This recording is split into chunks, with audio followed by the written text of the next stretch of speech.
The Sign of the Four. Chapter 11. The Great Ogre Treasure. Our captive sat in the cabin opposite to the iron box which he had done so much and waited so long to gain. He was a sunburned, reckless-eyed fellow, with a network of lines and wrinkles all over his mahogany features, which told of a hard, open-air life. There was a singular prominence about his bearded chin which marked a man who was not to be easily turned from his purpose. His age may have been 50 or thereabouts, for his black, curly hair was thickly shot with gray. His face in repose was not an unpleasing one, though his heavy brows and aggressive chin gave him, as I had lately seen, a terrible expression when moved to anger. He sat now with his handcuffed hands upon his lap, and his head sunk upon his breast, while he looked with his keen, twinkling eyes at the box which had been the cause of his ill-doings. It seemed to me that there was more sorrow than anger in his rigid and contained countenance. Once he looked up at me with a gleam of something like humor in his eyes. "Well, Jonathan Small," said Holmes, lighting a cigar, "I am sorry that it has come to this." "And so am I, sir," he answered, frankly. "I don't believe that I can swing over the job. I give you my word on the book that I never raised hand against Mr. Sholto. It was that little hellhound Tonga who shot one of his cursed darts into him. I had no part in it, sir. I was as grieved as if it had been my blood relation. I welted the little devil with the slack end of the rope for it, but it was done, and I could not undo it again." "Have a cigar," said Holmes, "and you had best take a pull out of my flask, for you are very wet. How could you expect so small and weak a man as this black fellow to overpower Mr. Sholto and hold him while you were climbing the rope? You seem to know as much about it as if you were there, sir. The truth is that I hoped to find the room clear. I knew the habits of the house pretty well, and it was the time when Mr. Sholto usually went down to his supper. I shall make no secret of the business. The best defense that I can make is just the simple truth. Now, if it had been the old Major, I would have swung for him with a light heart. I would have thought no more of knifing him than of smoking this cigar. But it's cursed hard that I should be lagged over this young Sholto, with whom I had no quarrel whatever. You are under the charge of Mr. Athelney Jones, of Scotland Yard. He is going to bring you up to my rooms, and I shall ask you for a true account of the matter. You must make a clean breast of it, for if you do I hope that I may be of use to you. I think I can prove that the poison acts so quickly that the man was dead before ever you reached the room. That he was, sir. I never got such a turn in my life as when I saw him grinning at me with his head on his shoulder as I climbed through the window. It fairly shook me, sir. I'd have half killed Tonga for it if he had not scrambled off. That was how he came to leave his club, and some of his darts too, as he tells me, which I dare say helped to put you on our track, though how you kept on it is more than I can tell. I don't feel no malice against you for it. But it does seem a queer thing," he added, with a bitter smile, "that I who have a fair claim to nigh upon $500,000 of money should spend the first half of my life building a breakwater in the Andamans, and am like to spend the other half digging drains at Dartmoor.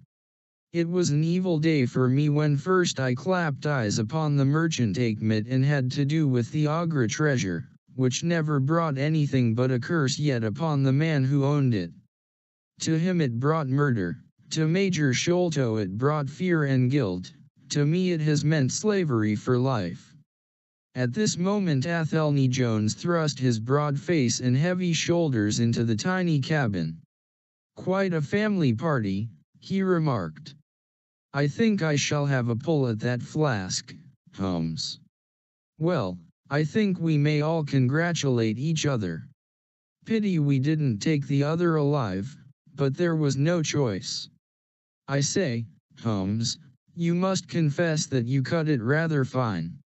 It was all we could do to overhaul her. All is well that ends well, said Holmes. But I certainly did not know that the Aurora was such a clipper. Smith says she is one of the fastest launches on the river, and that if he had had another man to help him with the engines we should never have caught her. He swears he knew nothing of this Norwood business. Neither he did, cried our prisoner, not a word. I chose his launch because I heard that she was a flyer. We told him nothing, but we paid him well, and he was to get something handsome if we reached our vessel, the Esmeralda, at Gravesend. Outward bound for the Brazils.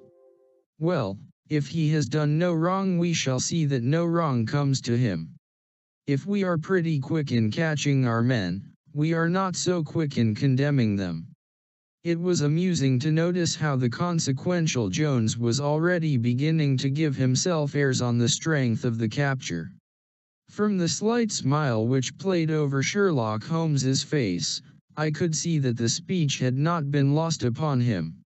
"We will be at Vauxhall Bridge presently," said Jones, "and shall land you, Dr. Watson, with the treasure box.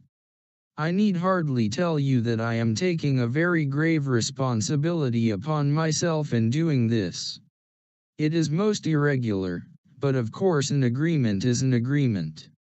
I must, however, as a matter of duty, send an inspector with you, since you have so valuable a charge. You will drive, no doubt."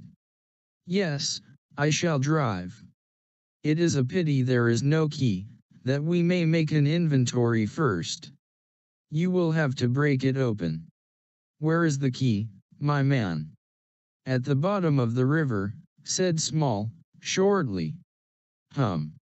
There was no use your giving this unnecessary trouble. We have had work enough already through you. However, Doctor, I need not warn you to be careful. Bring the box back with you to the Baker Street rooms. You will find us there, on our way to the station." They landed me at Vauxhall, with my heavy iron box, and with a bluff, genial inspector as my companion. A quarter of an hour's drive brought us to Mrs. Cecil Forrester's. The servant seemed surprised at so late a visitor. Mrs. Cecil Forrester was out for the evening, she explained, and likely to be very late. Miss Morstan, however, was in the drawing-room, so to the drawing-room I went, box in hand, leaving the obliging inspector in the cab. She was seated by the open window, dressed in some sort of white diaphanous material, with a little touch of scarlet at the neck and waist. The soft light of a shaded lamp fell upon her as she leaned back in the basket chair, playing over her sweet, grave face, and tinting with a dull, metallic sparkle the rich coils of her luxuriant hair.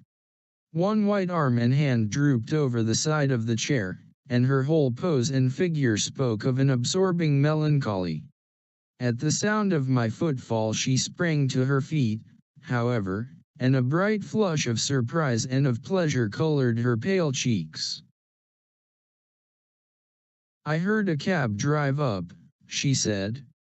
"I thought that Mrs. Forrester had come back very early, but I never dreamed that it might be you. What news have you brought me?" "I have brought something better than news," said I, putting down the box upon the table and speaking jovially and boisterously, though my heart was heavy within me. "I have brought you something which is worth all the news in the world.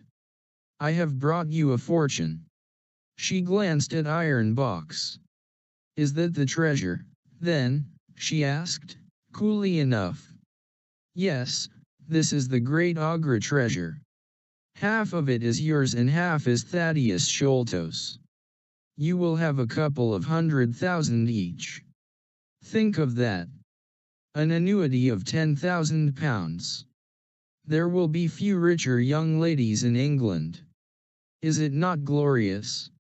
I think that I must have been rather overacting my delight, and that she detected a hollow ring in my congratulations, for I saw her eyebrows rise a little, and she glanced at me curiously. "If I have it," said she, "I owe it to you." "No, no," I answered, "not to me, but to my friend Sherlock Holmes." With all the will in the world, I could never have followed up a clue which has taxed even his analytical genius. As it was, we very nearly lost it at the last moment. "Pray sit down and tell me all about it, Dr. Watson," said she. I narrated briefly what had occurred since I had seen her last. Holmes's new method of search, the discovery of the Aurora, the appearance of Athelney Jones, our expedition in the evening, and the wild chase down the Thames. She listened with parted lips and shining eyes to my recital of our adventures. When I spoke of the dart which had so narrowly missed us, she turned so white that I feared that she was about to faint. "It is nothing," she said, as I hastened to pour her out some water. "I am all right again." It was a shock to me to hear that I had placed my friends in such horrible peril. "That is all over," I answered. "It was nothing. I will tell you no more gloomy details. Let us turn to something brighter. There is the treasure. What could be brighter than that? I got leave to bring it with me, thinking that it would interest you to be the first to see it." "It would be of the greatest interest to me," she said. There was no eagerness in her voice, however. It had struck her, doubtless, that it might seem ungracious upon her part to be indifferent to a prize which had cost so much to win. "What a pretty box," she said, stooping over it. "This is Indian work, I suppose." "Yes, it is Benares metal work." "And so heavy," she exclaimed, trying to raise it. "The box alone must be of some value. Where is the key?" "Small threw it into the Thames," I answered. "I must borrow Mrs. Forrester's poker." There was in the front a thick and broad hasp, wrought in the image of a sitting Buddha. Under this I thrust the end of the poker and twisted it outward as a lever. The hasp sprang open with a loud snap. With trembling fingers I flung back the lid. We both stood gazing in astonishment. The box was empty. No wonder that it was heavy. The iron work was 2/3 of an inch thick all round. It was massive, well made, and solid, like a chest constructed to carry things of great price, but not one shred or crumb of metal or jewelry lay within it. It was absolutely and completely empty. "The treasure is lost," said Miss Morstan, calmly. As I listened to the words and realized what they meant, a great shadow seemed to pass from my soul. I did not know how this Agra treasure had weighed me down, until now that it was finally removed. It was selfish, no doubt, disloyal, wrong, but I could realize nothing save that the golden barrier was gone from between us.